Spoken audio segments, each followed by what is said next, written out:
Hi guys, Colette, welcome back. We're going to do a question and answer.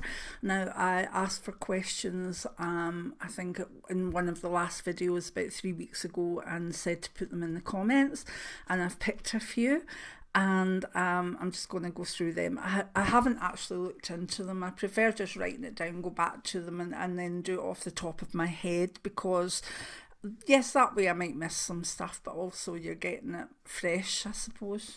My hair today. Anyway, so the same stands that if you enjoy this video, give a thumbs up and maybe share it. And then if you have a question that maybe wouldn't be a whole video, but you know, a wee question, then pop it down below, and if it takes my eye, then I will work with it in the next 2 to 3 weeks and put up another question and answer video. It's a way of getting back to you. A lot of people actually ask the same questions, so by pulling out one of them, it's not just for that one person, but it's for a lot of other people that either asked that question or wanted to ask that question, but don't really sort of put in the comments, or are a wee bit shy. So this is today's, and well, the one for the last fortnight, 3 weeks, and let's see what we've got. Okay, so the first one is from Uncle Andy, and it's: what are your thoughts on chakra balancing and crystal layouts? Right, so I'm a shamanic healer. That was my healing way as such. And although I understand a lot about the individual chakras and what they do and what crystals can match up and help with them, in my shamanic practice, I would either be healing with my hands or with the drum beat. And I can talk on drummed healing if you would like that. But so basically I was almost scanning the whole body, aware of the individual chakras, but not necessarily seeing them as anything than part of the whole body. So if a chakra was out of alignment, it would kind of strike me, or the drum, as being not right, something lacking, something too much there. But equally, somebody that maybe had broken their arm, the break in their arm would also necessarily show up under my hand or the drum beat. So I know that there are massive chakra healers and chakra rebalancing out there, and I think it's wonderful. And you know, my goddess is Durga. I know quite a lot about Hinduism, and I know what comes from that through certain prayers and healings, etc. But my healing technique is more all body than chakras. So when it comes to rebalancing the chakras, I would maybe see an area in the body that was out of sync, and maybe go into it by either doing hands-on healing or choosing a particular crystal for it. And but it would be almost the same as if I was saying someone maybe had a broken foot, or a mental health problem, etc. So chakra balancing, I think, is very important, and there are certainly people that know lots more about it than me. I've picked up things along the way, and you know, I've read books on crystals that then go to the chakras. Crystal balancing is important, but if it were me, if there was something I felt was wrong, I wouldn't initially meditate to see what chakra it was that was out of balance. I would do a medicine wheel spread to show what area of life was out of balance, and then I would apply that to my healing. Also, I would tend to try and feel more where an injury or a loss or a blockage would be. And yes, that takes in the chakras, but not all of that. So if you're looking to balance chakras and know an awful lot about that, that's not for me to go into, but I'm happy to tell you that yes, I do know a bit about it, but I'm more focused on full body healing or cellular level healing. I enjoy both of them, and very much enjoy drummed healing, and also work with just hand energies. So if you want to chakra balance, if you feel there's one of your chakras very much out of kilter, then maybe find someone that can really, really explain that to you, or get a really good book. So Uncle Andy, you've asked a few questions, and I've always been very honest with you. I know tarot, I know shamanic practice, I know mediumship. And a lot I kind of know, but there's some things that I don't know in enough depth to teach on, and I think the chakras is really one of them. And I hope that people can take that as me being honest, that I'm not saying as well that chakra healers aren't full body healers. I don't mean that in any way, but I approach it from a different kind of angle while understanding it. And what I want to say is I'm aligned with a different type of healing. Okay, now as far as crystal layouts are concerned, again, when I was active at work, this is a notch. I was very attracted to this. It's like a hoop with a bar across it, and then lots of little circles. And although it's a really nice piece of jewellery, to me it's representing something to me, and I'm not quite sure what it is, but I know I love the shape of it. So if anybody maybe recognises it as a symbol or something, could you please let me know, because I really adore it. And when I'm wearing it, the problem is that I'm not keeping my hands off it. I'm holding it all the time, and that to me shows that I've connected with it, and it's definitely the shape. So anybody can help me. Crystal layouts. I love my crystals, you know that. When I would be doing drummed or shamanic healing, or even maybe taking someone on a journey, I would lay out crystals in almost grids, either round their body or on top of their body.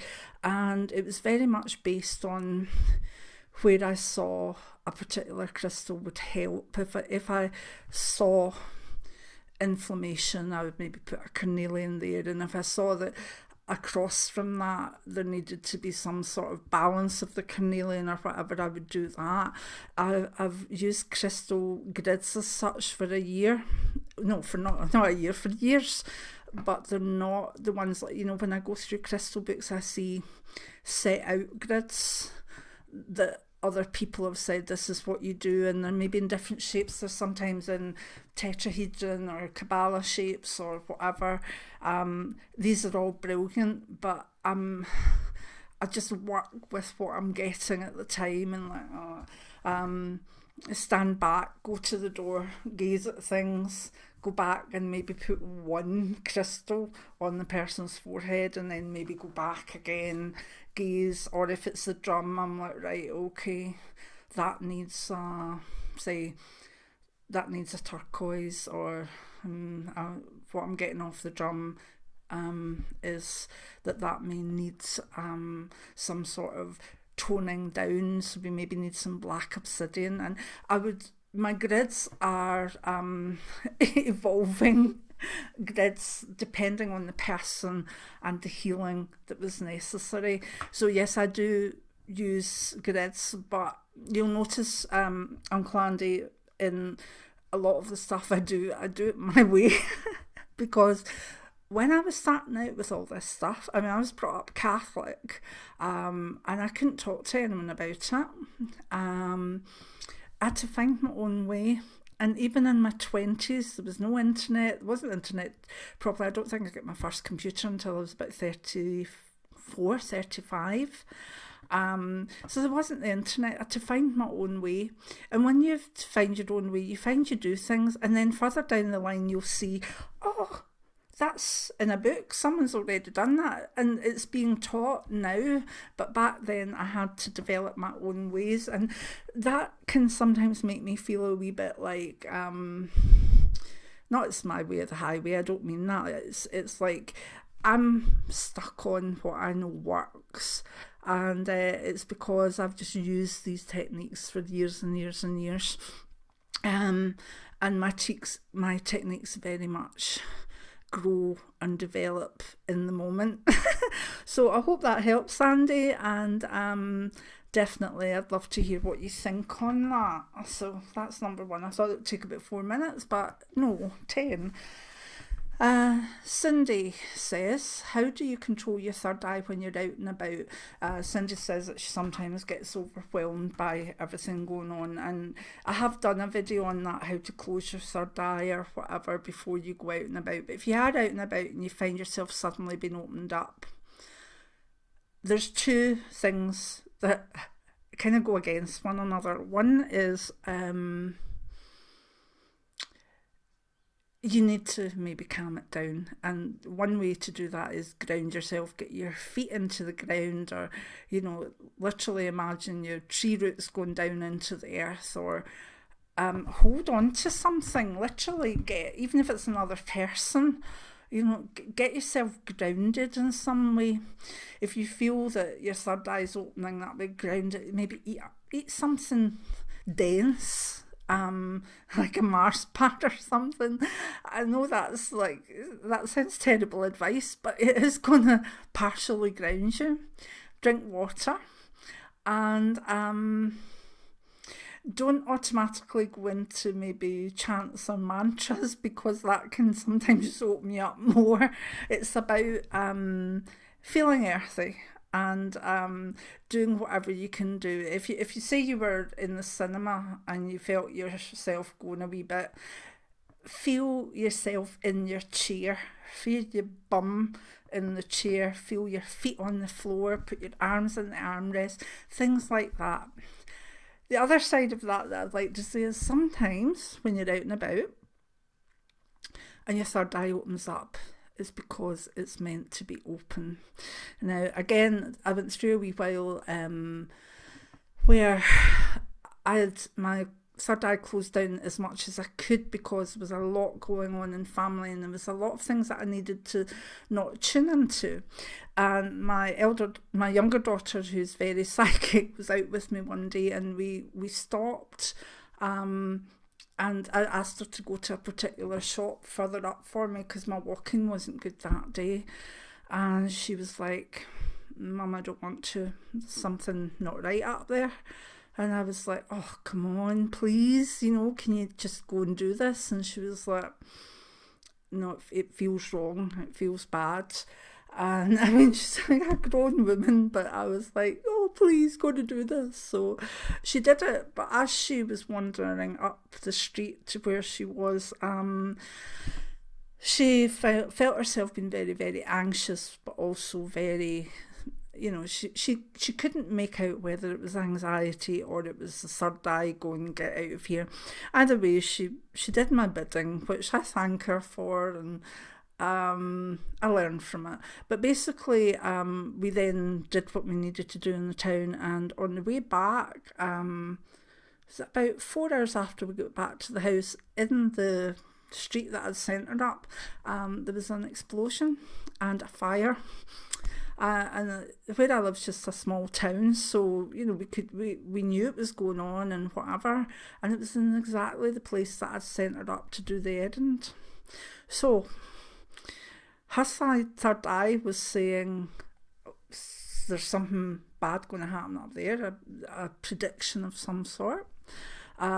She didn't know whether it was going to happen when she was in it or after it, but she just knew her third eye was open and everything was telling her, this is not anxiety, this is not good.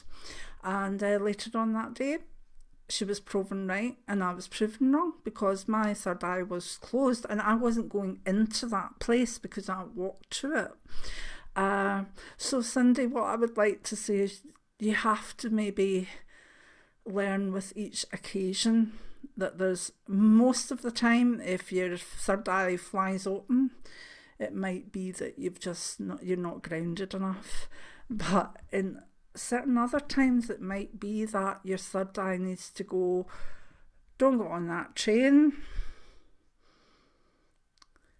don't eat that food, watch where you're putting your feet. Do you see what I mean? So I hope you understand that, and maybe have another look at the video about grounding yourself and keeping your third eye sort of settled. Third one, Rusty Boy. What advice would you have for a person struggling with focusing on meditation? This is a question that gets asked. They say, like, things come into my mind, blah, blah, blah. Two things, I suppose. One is your mind can never be completely clear or still. It's a brain spark off all the time. So in searching for maybe a calm or an empty mind, didn't really work. What you have to do is aim for a calm, quiet mind. And in doing that, it means that you have to maybe sense certain thoughts coming in and then just refocus and let them go away again and continue your meditation. The way to do that is, I love when I'm meditating to have my crystals in my hand and maybe to touch my third eye again and get back to breath work. Focus on your breathing and it'll always bring you back.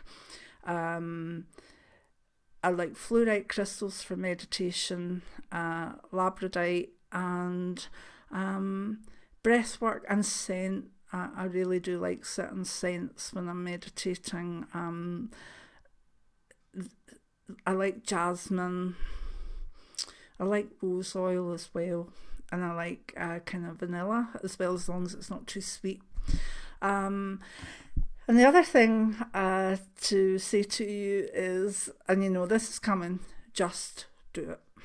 Just do it. Discipline, sit, do it. The more you do it, the easier it will become.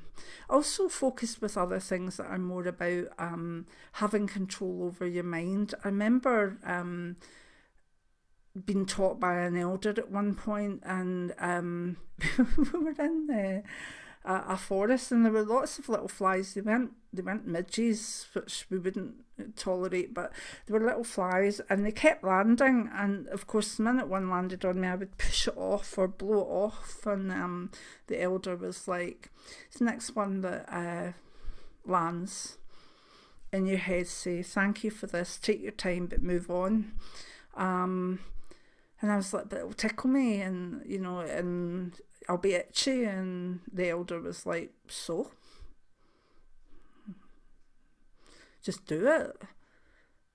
And I remember sitting and I think I got 2 flies on me at the one time and looking at this man like, I want to flick this off. And he was like, and I sat, and I think we sat for a good maybe 5-10 minutes while these little flies ran up and down my arm, and it was itchy as hell and it was tickly as well, but I had to set my mind on not scratching and not flicking these things off, and I did it. Okay, I did it because I wanted to show that I could do it, but see, if you do stuff like that, not dangerous stuff, but if you do stuff like that in day-to-day life, if you feel that, say you're doing a leg exercise, I sometimes with my leg exercises get to a stage where my legs are getting sore and it's like, discipline, I'm still going to do another 5 sort of repeats of that exercise because it'll do me good even if it's sore. Sitting, and if there's a bee buzzing around you, sit and don't move, because that bee's really not going to hurt you. That bee's just looking for a flower. All these things where our responses would be maybe to get up, yell, run away, flick things off, give in. With meditation, the more you do the stuff, like I've said, the more that it mentally prepares you for gritting your teeth for meditation. So if you're starting to get uncomfortable the way you're sitting, rather than move and maybe break the meditation, in times to come, you'll accept, I'm getting uncomfortable, but it is what it is. And then you just keep going. So there's acceptance and discipline, and I hope you understand where I'm coming from for that. Brianna says, how long did it take me to learn tarot well enough to read it for others? What lessons I learned in the beginning? Interesting one. I touched my first tarot deck when I was 14, but my own first deck came when I was about 25, 26. And I played around with it and learned from the visuals.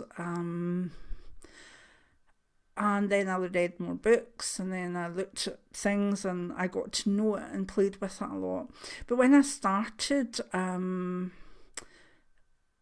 doing readings, I actually used psi cards because I'd been much more familiar with them for a while. A Celtic crystal, I read a big sort of circular crystal that's like a crystal ball but with all the Celtic shapes in it. And that was what I did. And then once I started to get more bookings and whatever, I introduced the tarot, maybe about 1992, 93, 93, 94. So playing with the tarot, understanding it, knowing it from me, was probably a couple of years. Doing it for friends and family, and maybe another couple of years, and then being already established as a clairvoyant that used other methods, and then bringing it in. It wasn't the full part of my reading, as it really became in later years. The tarot was my main focus. In those first readings, I had a Celtic crystal, I had ribbons, I read ribbons, and all sorts of things that I literally gave myself a choice. But once I really started the tarot, it became so accurate that was that. I mean, the tarot just gave me answers, and the clients were like, whoa. So once you find an accurate tool of divination, I think you're ready for it. So I enjoyed the tarot for 2 to 3 years, did friends and family for a couple of years, and then launched. So I'd say about 5 years before I actually launched it to clients.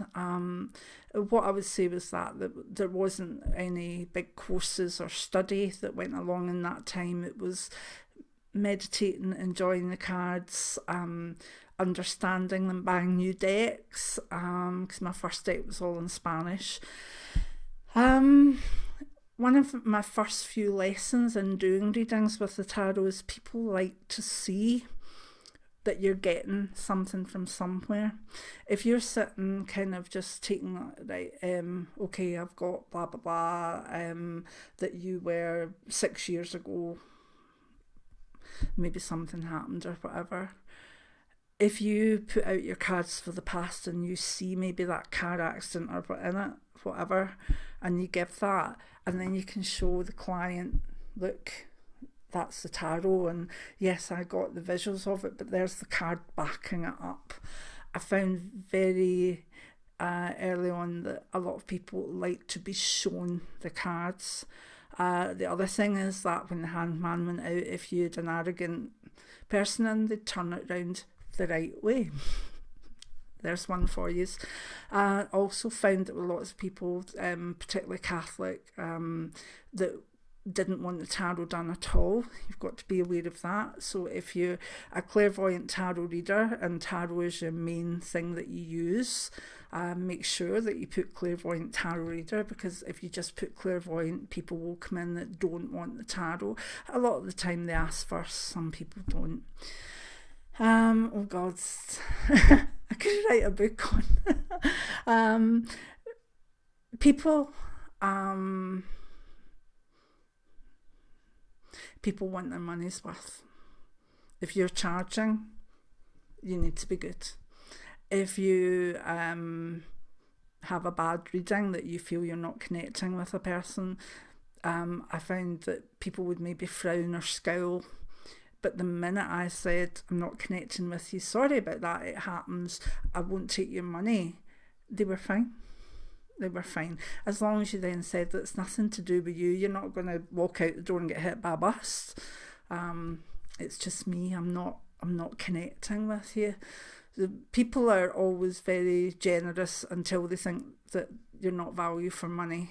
So make sure you know your stuff and protect your reputation. Oh my God, I could go on about this. I've got a story. I think it's in my memoirs. Also, people will look at things as that's spooky. And one of the tales I have that was basically... I used to, when I first started off, I did like a house party with 6 half-hour readings on it. And once I'd done my prayers and settled myself down and got all my cards out, my crystals, I would take out a wee pile of soft mints. And normally it was just 6 of them for in between readings. White soft mints, peppermint soft mints. And I just left them at the side, and once I'd finished a reading and I would take a 5-minute break, I would have maybe some juice or whatever, and I would have a soft mint.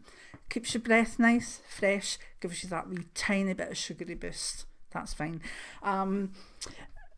As the readings went on one night, people were kind of looking sideways or whatever, and the last girl that came in, she said, I've been asked to ask you a question.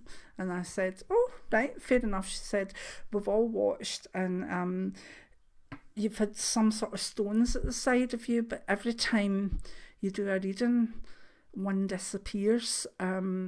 Is that something spooky, or is that something about each reading? And what does that represent? Because we've noticed that, you know, the stones go further down, the little white stones, and I was like, white stones? I have no white crystals, what's that? It was the soft mints. People looked at the soft mints, and instead of saying, oh, there's some soft mints, they were like, ooh, is that like runes or something? So people will really try and people want to, in a way, be part of a sort of spooky thing, and I never really saw myself as that person as such.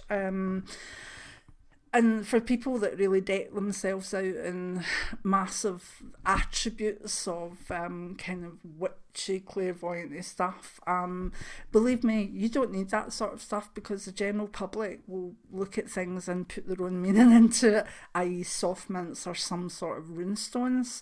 So I learned very much that if I wanted to go out and do a reading in a black suit with a nice top, that's the way I would do it.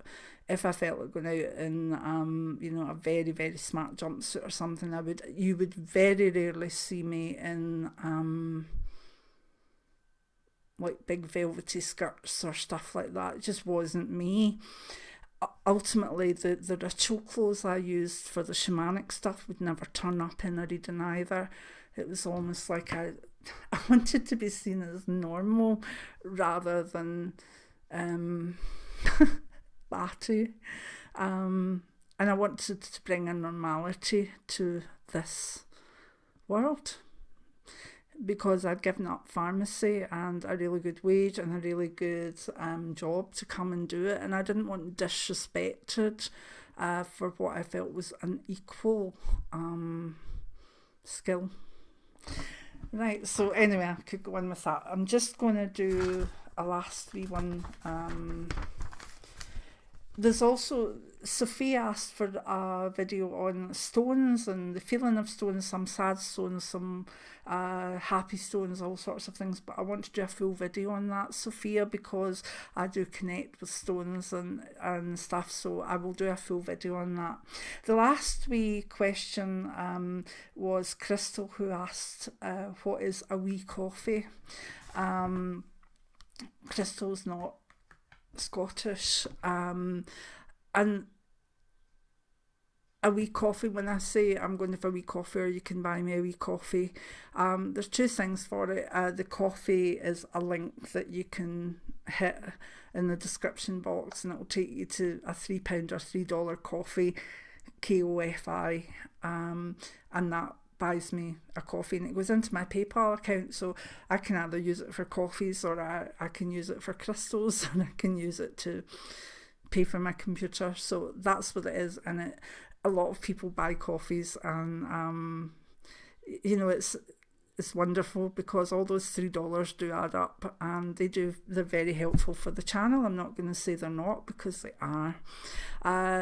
For other people that I know, I've got a lot of different people that's not, English is not their first language, and certainly Scots is not their first language, but a wee coffee is just a word of saying a little, or a small coffee. But in most people in the west of Scotland, we use wee for everything.